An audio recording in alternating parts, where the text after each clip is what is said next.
This is Street Connect, a project that I started to bring more purpose and connection into New York City life. And I do that by having conversations with strangers.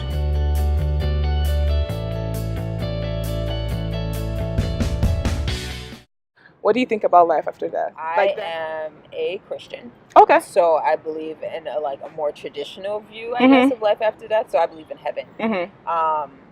Although I often wonder, what is heaven actually going to be like? You know what I mean?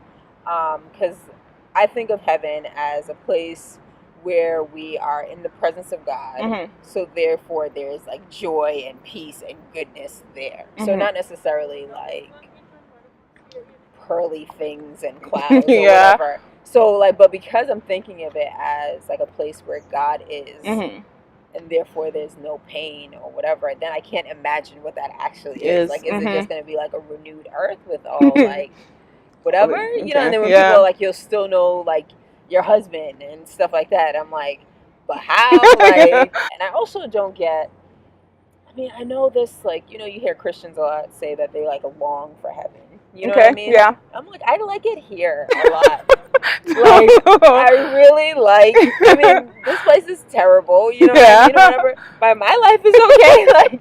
I really like my husband, I like my friends, I like to live in New York City, I love my kids. So that's also something that creates kind of some tension with how I belong to this dominant culture that has this particular view of what happens after life, or what happens after death. But I just have some tension around it. Who, not who cares, but I'm gonna be dead. You know? Right now, Jesus has impacted and changed my life now, and I'm super thankful for that. So I'm not trucking away at this Christian life to try and get to heaven. I'm doing that because my life is so much better now because of what he's done for me. So after this, I'm gonna be dead already. What has been your deepest pain?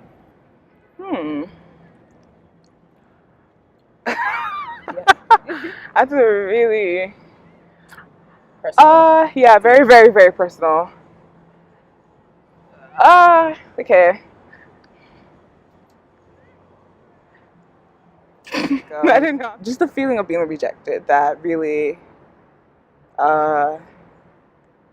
caught across a lot of my life, from not a really young age, but relatively in my formative years. So my teenage years, there was a period of I felt really rejected by someone who was meant to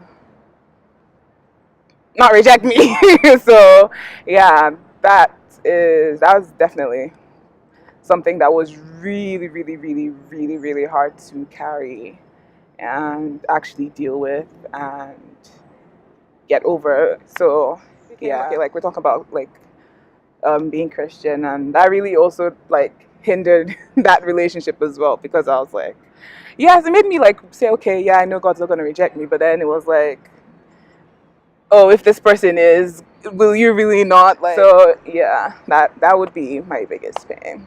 Yeah, that period. It wasn't a thing, but when you know when not you're not welcome, but yeah, you weren't fully accepted. It's super hard. Are you still processing through it? I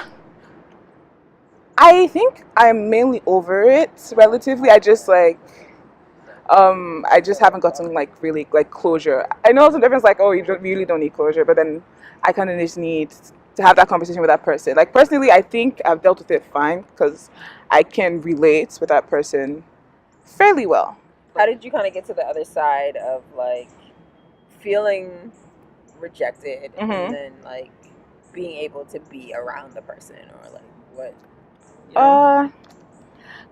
Two things. The first thing, I realized that the love of Jesus is more than enough for me than any other person, and I'm trying to make sure I'm content in that love. And then I realized that everyone's human, and being human means sometimes you do things and you might not realize the implication, or sometimes people are just caught up in themselves and they really don't realize how they affect other people. So just working with that and just realizing it might have not even been intentional how that person felt, but then yeah, they were working through their own stuff as well. Yeah, so extending some grace. Yeah.